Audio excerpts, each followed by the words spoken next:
She didn't just humiliate me. She torched the last bridge between pretense and war. Let me paint the scene. We're at the annual Blackridge Gala. High glass ceilings, mahogany walls, linen draped in stock options. Every year, this event pulls in the firm's highest value clients. $50M minimum portfolios, board members who wear their pensions like scepters, wives dripping in hedge fund gilt, and diamonds the size of betrayal. And there I was, tucks pressed, cufflinks tight, quietly standing in the role I've mastered, the silent pillar beside the ambitious wife. Meredith had always been sharp. Ivy League, surgically ambitious, and skilled at slicing through glass ceilings with heels that clicked like warning bells. She'd spent the last 6 years building her image at Sable and Knox, modern wealth strategist, client growth guru, and, more recently, executive liaison to the regional board. That last one always made me smile. She wasn't lying. She liaised all right. The toast began with her boss, Stephen Ashcroft, the kind of man who uses synergy unironically and once said, "My watch costs more than a marriage license." He tapped the mic and toasted the firm's unprecedented growth and resilient leadership. Meredith stood next to him, champagne flute in one hand, pride ballooning in the other. Then she leaned into the mic. "Can I say something real quick?" she said, eyes glittering with the kind of boldness that usually precedes a lawsuit. Laughter. Encouragement. She raised her glass and scanned the room until her eyes landed on me. "This man right here." She pointed, grinning. "My husband, Raymond. You know, people always ask how I do it all. The truth is," she paused dramatically, "Ray's nothing but a paycheck to me. My boss is actually a man." Laughter erupted. Too loud, too long. Some startled, some forced, a few half-hearted gasps. But mostly, chuckles, because this crowd doesn't just dine on shrimp towers and fiscal cliffs. They love a public power play. Stephen smirked like a villain who just found his final chess piece. I didn't flinch. I didn't blink. I drained my wine slowly, checked the time on the discreet Omega she'd never bothered to ask where I got. 9:46 p.m. That was the moment. The last variable in the equation snapped into place. The beauty of being underestimated is that people only look where you've told them to. Meredith always thought I was just a tax guy, some hybrid between a CPA and a husband-shaped accountant she could dismiss at fundraisers. She never once asked why my phone had encrypted call logs, why I had 4 NDAs in rotation, or why I flew to DC every second month for compliance workshops. Let her keep thinking that, because when someone hands you the mic and you've been quietly drafting the exit script for 2 years, you don't shout into it. You just press play. That night, while she smiled for pictures with Stephen's hand hovering too low on her back, I walked out the side door and made one call. Just one. No fury. No raised voice. Just a simple instruction. Final conditions met. Deploy the 5. I stepped into the night air, calm as a man who's not burning bridges, just removing road signs before the next person crashes into them. And hey, since you're already here, listening to this unravel in real time, do me a quick favor. Hit that subscribe button. Over 90% of you are tuning in without it. And trust me, this rabbit hole only gets deeper. Plus, it's the one thing that actually helps this crew keep uncovering stories like this. Anyway, what they didn't see that night, what no one saw, was the folder already waiting at home. The one I'd started compiling 3 weeks prior. The anonymous tip had arrived quietly. Discrepancies in internal account routing, 2 mirrored expense reports, and an offshore beneficiary record linked to guess who? Stephen Ashcroft, with one secondary routing alias, M. Yates, Meredith's last name. And so, while she toasted her own arrogance in a room full of people who wouldn't remember her name by Monday, I was already preparing to make sure no one ever trusted it again. Because this story isn't about a divorce. It's about a data trail, a mistake, and a final sentence whispered into the ear of a man who thought he was above the rules. We know about the embezzlement. The thing about Meredith is, she never asked the right questions. She was a master at power plays, yes, but only on the stage. Her performance was tight, image curated, heels always sharp enough to draw blood. Yet somehow, she never asked what I actually did.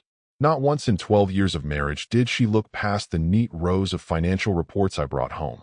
She thought I filed returns, balanced deductions, maybe helped some minor firms clean up after little mistakes. She never noticed the burner phones in the fireproof lockbox. Never questioned why our safe had dual authentication. Never asked why I had separate VPNs for travel, or why every time she brushed my coat on laundry day, there was a fresh non-disclosure tucked into the inner pocket with a signature date only hours old. To Meredith, I was Raymond Yates, harmless husband, tax guy, emotionally muted support system, reliable, passive, vanilla. In reality, I was 7 layers deep into corporate warfare. For 12 years, I worked as a contracted forensic risk analyst, the kind that gets hired through shell firms, sits behind mirrored glass in legal buildings, and gets paid more for silence than strategy. I didn't advertise what I did because if you do this right, no one's supposed to know you exist. My job was to dig through financials, find discrepancies before they went public, and send quiet flags up the chain so larger disasters never had the chance to explode. And that's why 3 weeks ago, when I got a request routed through my secure inbox with the subject, Irregular AR Routing Sable and Knox, flagged by Anomaly Scan, I knew something was coming. I just didn't know how personal it would become. The report had a red tag indicator, potential multi-layer beneficiary fraud, involving a senior executive's approval login. Attached were snippets of account mirrorings, timestamp inconsistencies, and a series of dummy invoices paid through a discretionary fund Meredith's department had access to. There it was, plain text. The first digital breadcrumb that didn't just point to a mismanaged account. It pointed to intent. Someone was laundering money through firm-registered client accounts using legacy code overrides. The name used for digital authentication? Stephen R. Ashcroft, with 3 co-approval flags. The most recent? M. Yates. I stared at the screen for a long time, not in disbelief. That had expired in me a long time ago. Meredith had been drifting closer to something risky for over a year. I saw the dinners, the urgent retreats, the sudden bursts of income she couldn't trace when she forgot to erase the stub from our joint banking alerts. She was subtle, but she wasn't careful. That file didn't make me angry. It made me alert. There's a moment every auditor learns to trust. The instant you see a name in a place it shouldn't be, and your brain switches from curiosity to containment. I read the file like I'd read 1,000 others. No panic, no emotion, just analysis. Then I moved.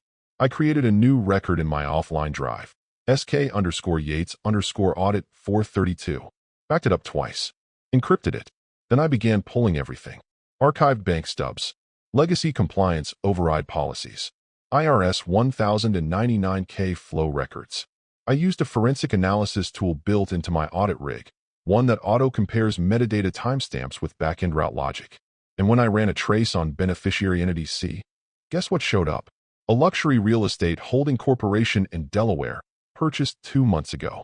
Guess who signed the escrow? Not Meredith. Not Ashcroft. It was MYA Holdings LLC, short for Meredith Yates Ashcroft. No, she hadn't legally changed her name. Not yet. But the paperwork was filed. She was preparing an exit. Funny. I had 2. What she didn't know, and never cared to learn, was that I always operated 5 steps ahead. My job depended on anticipating panic before it started. So when I saw her name tied to that login, I didn't confront her. I didn't even mention it. Because she'd already written her confession. She just didn't know she signed it. Let her mock me in public. Let her toast to my irrelevance. I wasn't reacting. I was recording. I drafted a legal memo that night, with witness timestamp embedded, detailing the timeline of access misuse, internal privilege violations, and beneficiary fraud. I had enough to submit the initial flag to a federal compliance body. But I waited. Not out of mercy, out of strategy. Because now, with that toast, she gave me something better than evidence. Intent. Public. Documented. Broadcasted. She thought I was just a man with a checkbook. What she never read, never bothered to know, was the profile I'd spent 12 years building. The man who doesn't react with rage. He responds with a chain reaction no one can stop.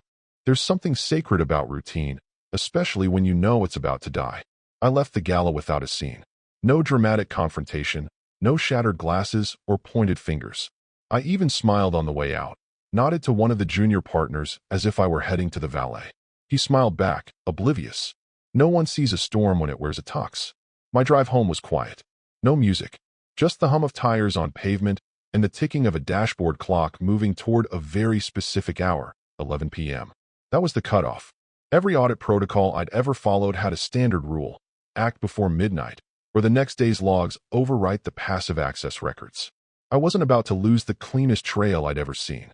At home, I walked past the kitchen where Meredith once liked to leave half-finished wine glasses and her laptop wide open, password taped underneath like some child trying to cheat a spelling test. Upstairs, the bedroom door was closed. Good. I wasn't interested in another monologue about how Stephen understands pressure better than you ever did. I turned right, into the study, the room no one ever used but me. A quiet oak and leather fortress with an old-school painting hung above the fireplace. Nothing flashy, just an unassuming seascape, until you lift the frame. Click. Behind it, recessed into the wall, was a biometric safe. Meredith knew it existed. She just never asked what was inside. Her mind was always on handbags, not handshakes. The scanner pinged green. The lock disengaged with a muted hiss. Inside was a single gray folder. No label on the outside. Just a matte, industrial texture, like the ones I used on private review cases. I pulled it out, set it on the desk, and opened it with the slow precision of a surgeon unsheathing a scalpel. Front page, Sable and Knox, audit match 432. I flipped through. The first document was a compliance anomaly report. Client 8443J, flagged for duplicate payment routing through non-standard IP authorization. Then came the logs, automated exports from the firm's internal auditing system. Line after line of time-stamped payment approvals.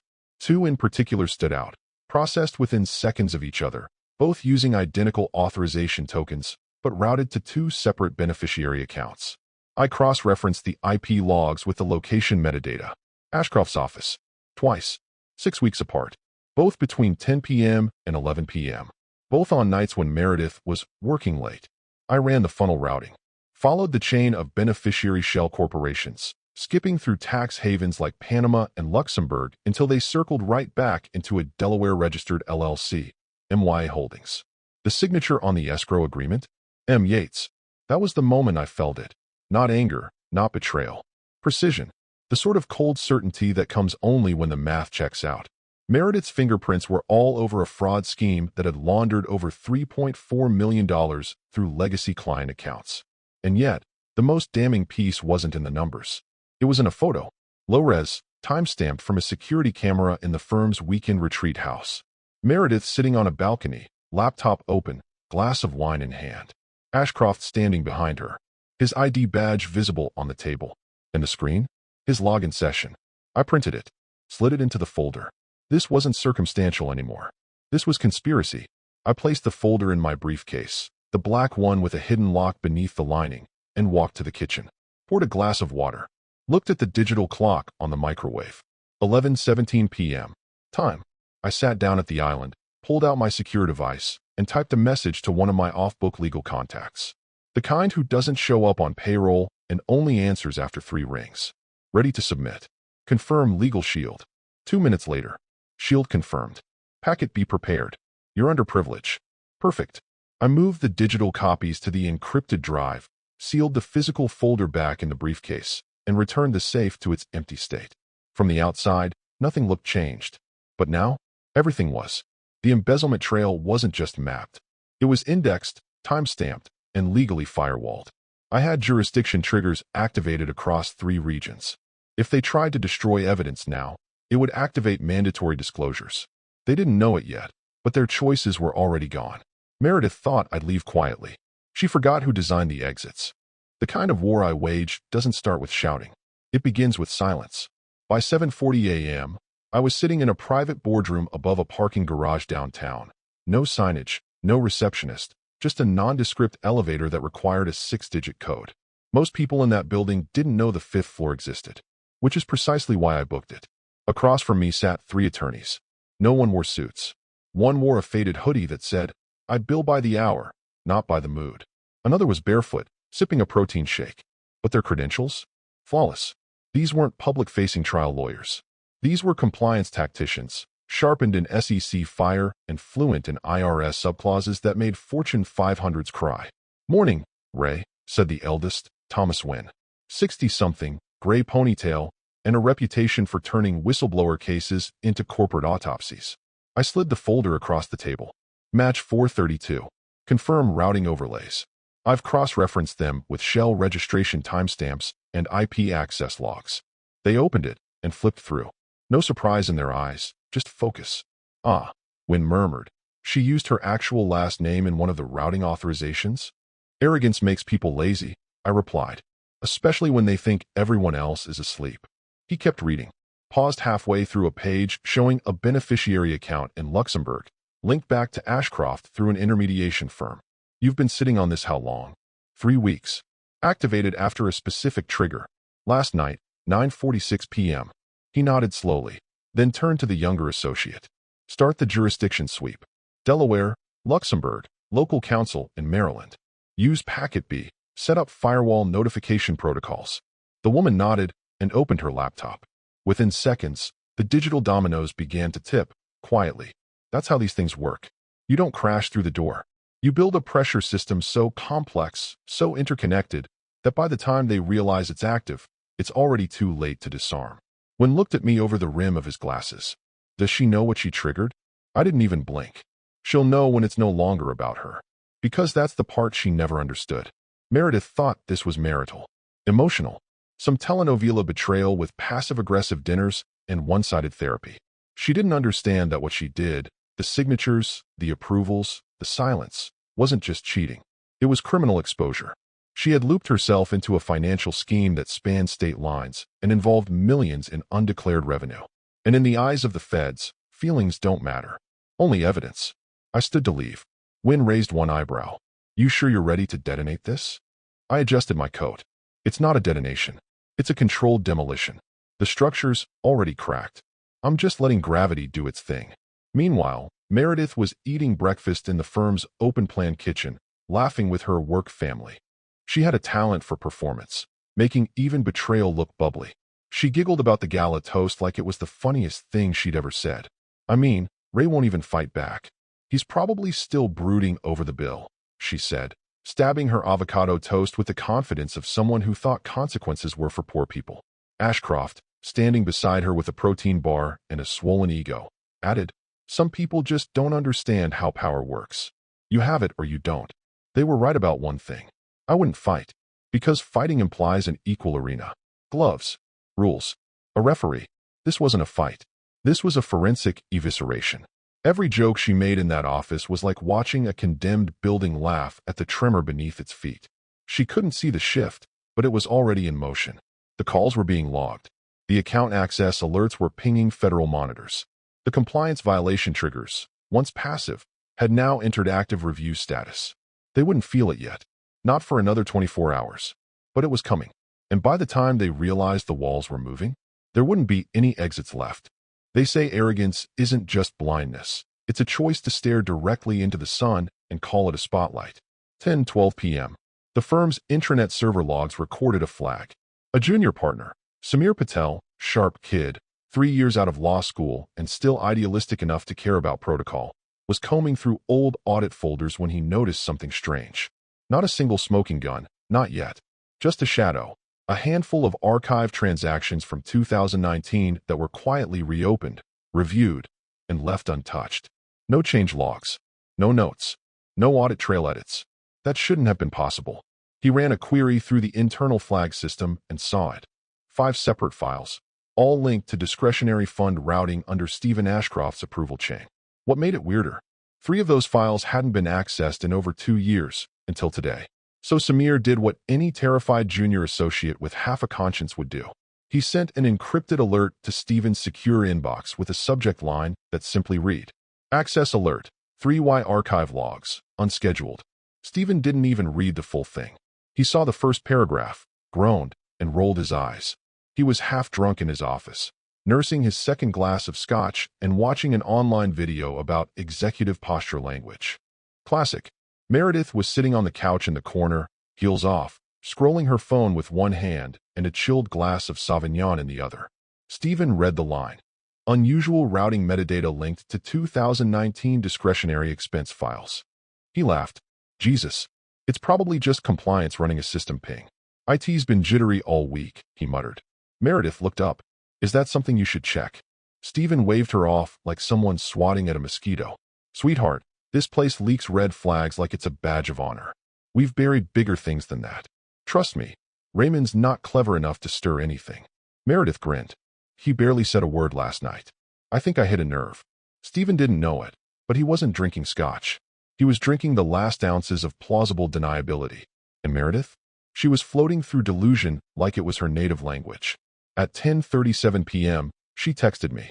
Meredith. Still mad about last night. winky face. The emoji. Always the emoji. I was sitting in my home office at the time, staring at two screens. One showing the live account trace route replication for the routed accounts. The other displaying the legal notification tree ready to deploy at 6 a.m. Everything was primed. I looked at her message and didn't hesitate. Me. Not mad. Just making adjustments. She left me on read. There was something delicious about that. The way she likely rolled her eyes, sipped her wine, and assumed she'd just won another round in a game I wasn't even playing. To her, that reply was silence. Indifference. Weakness. But in truth, it was the final calibration. I toggled the metadata envelope one last time, initiating the post-midnight sequence. At 6:30 a.m. sharp, 5 legal packets would be delivered, digitally and physically, to the Internal Revenue Service, Corporate Fraud Division, the SEC Regional Office, Whistleblower Compliance, a local circuit court with jurisdiction over white-collar investigations, Sable and Knox's legal oversight partner, the firm's insurance carrier for risk mitigation. Each one included sealed appendices, encrypted routing logs, and screenshots with multi-layered time-stamped metadata. The files didn't accuse. They demonstrated. And best of all, they didn't come from me.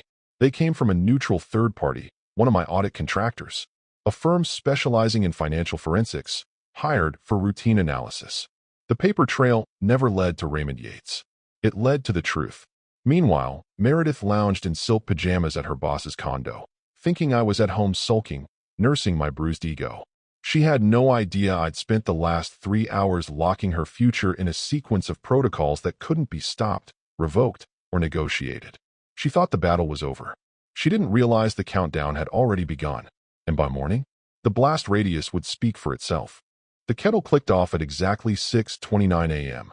Not a second early, not a second late, just like everything else I'd put in motion. I poured the hot water over a fresh press of Ethiopian roast. For minutes. That's all it takes to release the oil.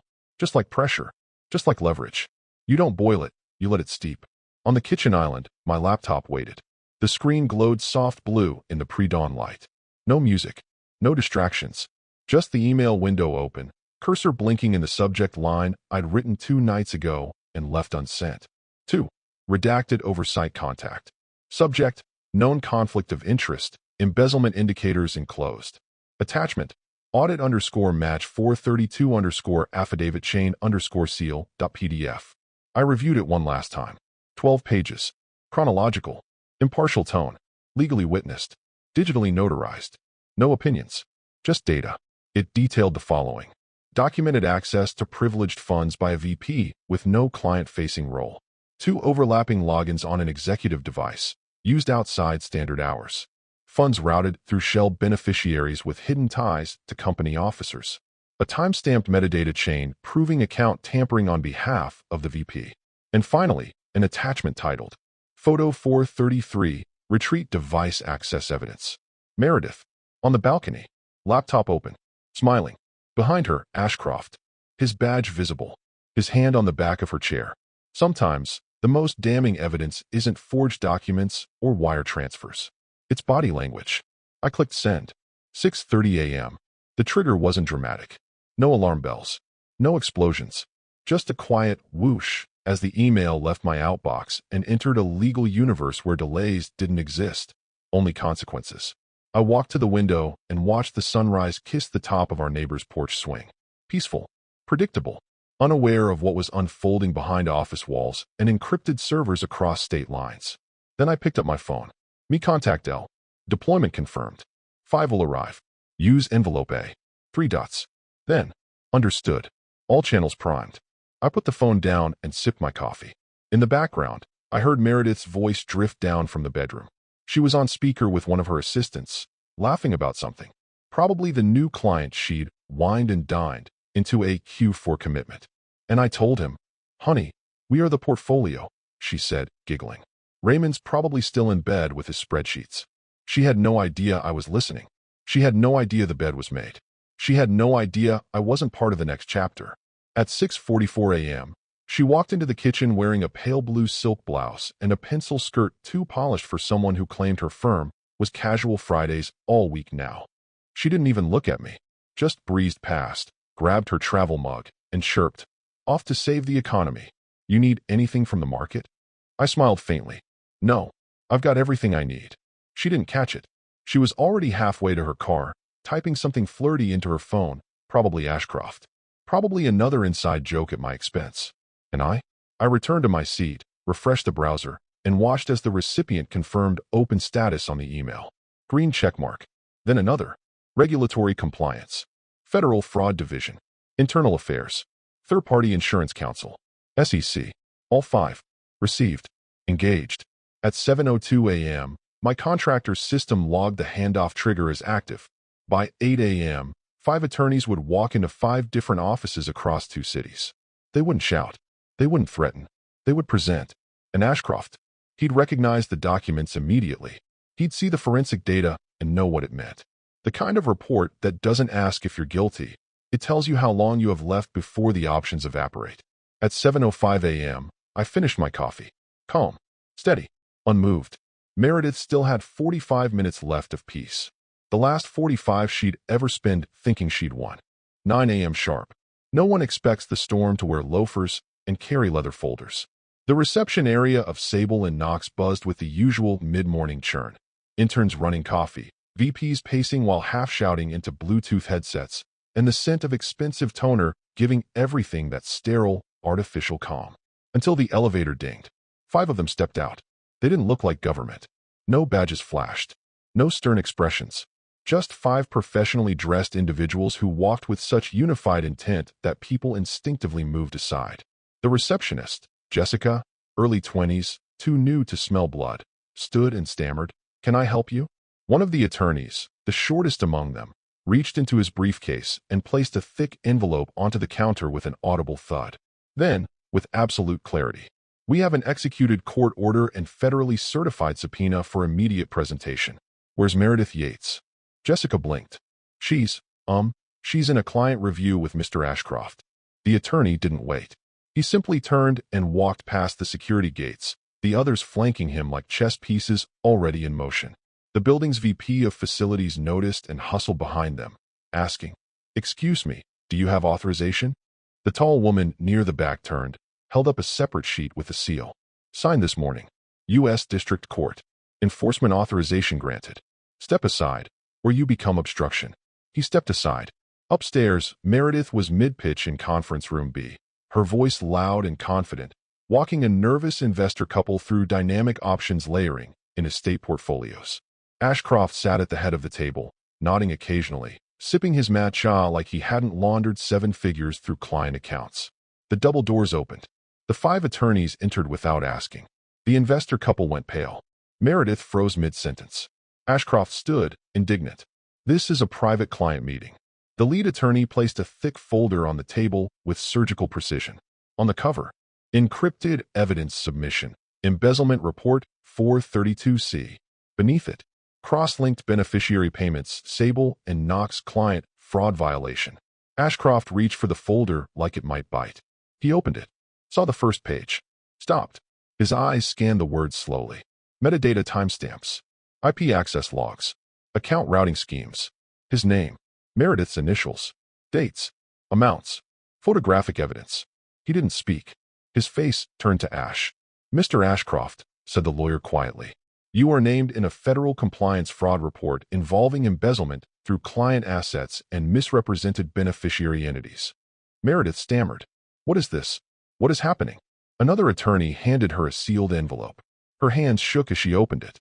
Inside, for printed pages of subpoena language, client account audit trails, and a single grainy image. Her, on that balcony, with Ashcroft's login visible on the screen. Ashcroft finally spoke, but only one word. "Raymond." One of the attorneys leaned in and said it softly, directly into his ear. "We know, and so does the IRS." Ashcroft sat down.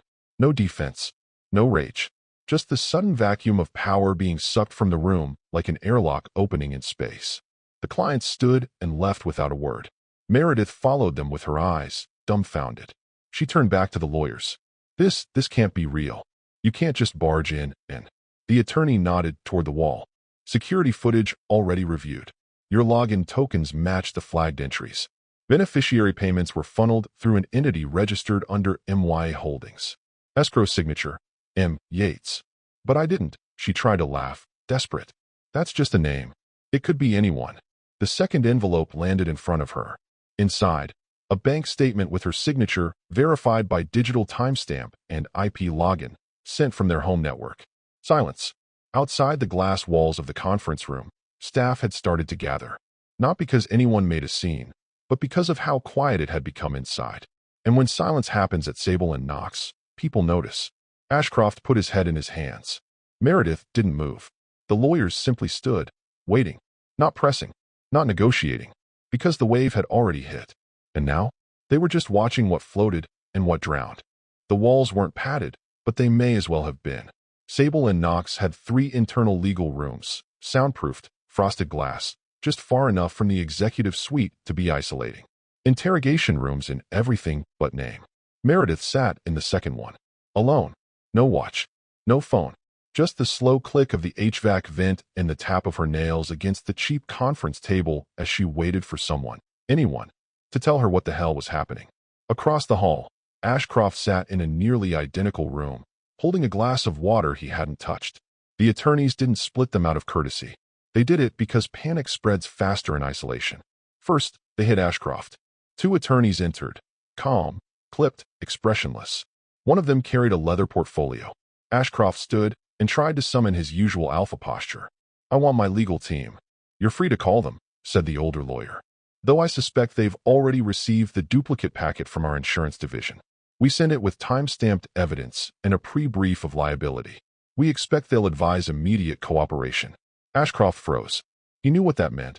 They flipped first. That's the danger of playing games with institutions that insure you. The moment they sense your actions threaten their bottom line, they stop defending you and start preserving themselves. He sat. "What do you want?" he asked, voice low. The younger lawyer laid out a simple set of papers. What you approved, when, and what you knew about the secondary routing keys. They turned to a page marked with 2 highlighter tabs. Beneficiary routing. Explain why discretionary funds tagged for charitable partnerships were rerouted to MYA Holdings LLC, registered to a Delaware shell. Escrow signed by Meredith Yates. Ashcroft blinked. "I didn't sign." "We didn't say you signed it. But you authorized the override keys. On your executive credentials. Twice. Here and here." He pointed. "With attached metadata showing timestamps from your office. IP matched." Unmasked. Ashcroft's mouth opened. Closed. Opened again. Then came the kill stroke. The older attorney dropped a grainy black and white photo on the table. Taken at the Ashcroft cabin retreat 3 months ago. Sunday, 11:43 p.m. In the photo, Meredith, on the deck, glass of wine in one hand, laptop open. Her smile lazy. Smug. Beside her, Ashcroft's ID badge, lanyard visible. On screen, a login session in his name. Active. Showing the routing access interface. Ashcroft's voice dropped to a whisper. She said she was just checking her email. The attorney leaned back. And now she's checking into a compliance investigation. Meanwhile, in the other room, Meredith was unraveling faster. She'd been holding the same glass of water for 12 minutes. It had started to tremble. The lawyer opposite her was young, methodical, and completely unaffected by Meredith's emotional pivot strategy. "I didn't even know Stephen used my name," she said. Hands up, palms open. "That's got to be illegal, right? I mean, I don't control how he logs in." The attorney slid a page forward. "You logged in from the same IP address, using a subkey approval that required 2-factor authentication tied to your work email. Not his. Yours." Meredith blinked. "That doesn't mean anything. Maybe someone spoofed my access." He slid a second page forward. "Here's the keychain log from the firm laptop issued to you. Timestamped to the minute. Geo-verified. Matched against the system registry showing access to discretionary funds." She tried again. That's not definitive. I wasn't the only one with that laptop. Stephen and I." "You shared devices?" "I mean, not like he borrowed it once." He raised an eyebrow. She shifted in her chair. "You're on a private balcony, at a private retreat, using your company laptop, with an active login tied to an embezzlement pattern that's now under federal review." Then came the final blow. He reached into his folder and placed the photo down. "Is this you?" She stared. Pale. "Nod. And is this your laptop?" "Nod. And that's Mr. Ashcroft's ID badge next to it?" "Ah, yes, but, and this login session, whose name is that?" Her lips barely moved. "Stevens." He leaned forward, his tone calm. "Not angry. Just curious. Why were you logged into your superior's account? on your laptop, using privileged access to authorize payments into a holding company that lists you as escrow signer. Silence. Her nails dug into the paper cup. Her first real fear had arrived, not just of being caught, but of not being believed. The escape routes were gone. The spinning was over. They hadn't come looking for guilt. They'd brought it with them, cataloged, time-stamped, cross-referenced, and ready for court. She was no longer a strategist. She was an exhibit. It came wrapped in polite paper. An envelope delivered by private courier, not a knock from a marshal. No handcuffs, no courtroom drama. Just a quiet, clinical takedown authored by someone who understood how to kill a future with paperwork. Meredith was home when it arrived. She'd been sent home earlier that morning. Not fired. Not yet. Just temporarily relieved of duties pending the outcome of an internal and federal compliance investigation. That's how the firm phrased it. Ashcroft had been placed on administrative leave. HR had said something about preserving the integrity of the review, but the looks on everyone's faces said it more clearly. You're radioactive now. She'd stormed out of the building wrapped in a scarf she didn't need, sunglasses too large for a cloudy day. A woman performing normalcy while her image smoldered behind her like a corporate PR dumpster fire. At 6:12 p.m., the courier arrived at her door. No expression, no sympathy, just a clipboard, a signature request, and a slim, legal-grade envelope labeled Yates versus Yates, filing notice, dissolution and enforcement. She tore it open in the kitchen, hands sticky with wine sweat, breath shallow. Inside, a letterhead bearing the seal of a boutique family law firm she didn't recognize, likely one of Raymond's many quiet alliances. She read the first sentence. This letter serves as notice of legal proceedings initiated by your spouse, Raymond Yates, for dissolution of marriage under California Code, Article 4, Section 2310. Her vision blurred. She kept reading, slower now. As detailed in the attached filing, enforcement of the prenuptial agreement executed on October 14, 2011, has been triggered via Clause 7, reputational harm via professional misconduct. She flipped to the clause summary. It was real. The clause was real. She remembered brushing it off years ago during some wine-drenched review session with a half-interested lawyer who said, "This is boilerplate. Won't matter unless someone goes nuclear." Well, the clause was simple, brutal, clinical. Any reputational harm caused by either party through verified public or professional misconduct would nullify future claims to shared real estate acquired during the marriage, 401k or retirement matching assets, any profits earned from spousal business affiliations, passive or active. In plain English, she lost the house, the retirement match, and the 3 investment properties Raymond had casually folded her into over the years. Just like that. She tried to catch her breath. Her knees buckled, but she stayed standing, fingers white-knuckled on the marble counter as she flipped to the last page. There it was. His signature. Raymond J. Yates. Filed and notarized. 3 days before the gala. Not the day after. Not a revenge filing. Not an angry reaction. This wasn't emotional. It was premeditated. He hadn't been pushed to do this. He'd waited. He'd planned. She whispered aloud, as if saying it would undo it. No, he wouldn't, he didn't. But he did. She checked the timestamps on the documents.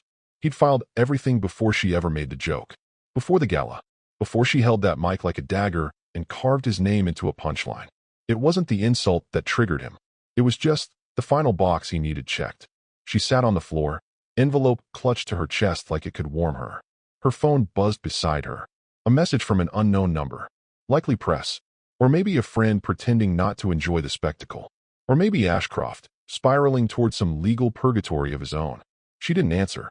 She couldn't. Because right there, in her own kitchen, with the ink still fresh, the truth rang louder than anything she'd said into that mic. He was never the fool. He was the fuse. 3 weeks is an eternity when your name is a warning label. By day 5, Meredith's email had been shut down. Her name scrubbed from Sable and Knox's staff page. By day 11, the firm's statement went public. Pending further review, all personnel connected to the flagged accounts have been removed from operational duties. They didn't use names. They didn't need to. The internet did it for them. By day 14, Stephen Ashcroft was indicted. Wire fraud, obstruction, misuse of fiduciary access. He turned himself in. No perp walk. Just a closed-door meeting with federal agents, followed by a resignation letter that used the word unfortunate 6 times in 3 paragraphs. Meredith's turn came slower. She hadn't been formally charged, Not yet. But she was named. Not publicly, but in the internal case brief leaked to the firm's insurance counsel. And when you're named in a federal inquiry, your world doesn't explode. It just shrinks. Emails go unanswered. Recruiters forget you exist. Friends stop texting, unsure if your number's been tapped. Your apartment echoes louder at night. And Raymond? He didn't post a thing. Not a tweet. Not a photo. Not a single passive-aggressive quote about karma or snakes or strength. He simply moved on. Quietly. On a rainy Tuesday afternoon, he attended a private panel at a boutique conference on corporate ethics and forensic auditing. No cameras. No badge scans. Just 30 people in a closed room, all of whom had seen what happens when an internal audit turns into a controlled implosion. He sat near the back, listened, nodded, answered one question about metadata layering in legacy systems. Took no credit for what everyone there suspected he'd done. Across town, Meredith sat in her apartment, lights dim, laptop open to an article just published by Compliance Quarterly. Title, Lessons from Sable and Knox. How Internal Blind Spots Crushed a $50 million Firm's Leadership. The article was cold, factual, built from leaked documents and redacted interviews. It outlined the structure of the fraud, the accounts, the dummy beneficiaries, the failure of executive oversight. But the ending? That's what killed her. The final paragraph of the article included a single redacted statement from the case file, now public under FOIA request. Instigated by external whistleblower. Identity protected. She stared at it, pulse racing. Then she saw the photo. Not a mugshot. Not a courtroom sketch. A conference photo. Clean, professional, almost too crisp. Likely taken during the ethics panel. There he was. Raymond. Standing beside two attorneys. Calm. Relaxed. Wearing that navy suit she once said made him look too quiet. He was smiling. Not gloating. Not smug. Just free. And in that moment, Meredith finally understood there would be no rebuttal. No public war. No interview where she could twist the narrative and cry about betrayal. Because he had never fought her publicly. He'd erased her, methodically, lawfully, irrevocably. Her hands trembled. She opened her messages. Typed his name. Paused. What would she even say? Why didn't you warn me? Why didn't you stop it? Why didn't you scream? But deep down, she already knew the answer. He didn't scream. Because he didn't have to. So she sat there, staring at his photo. And the scream? It never made it past her throat.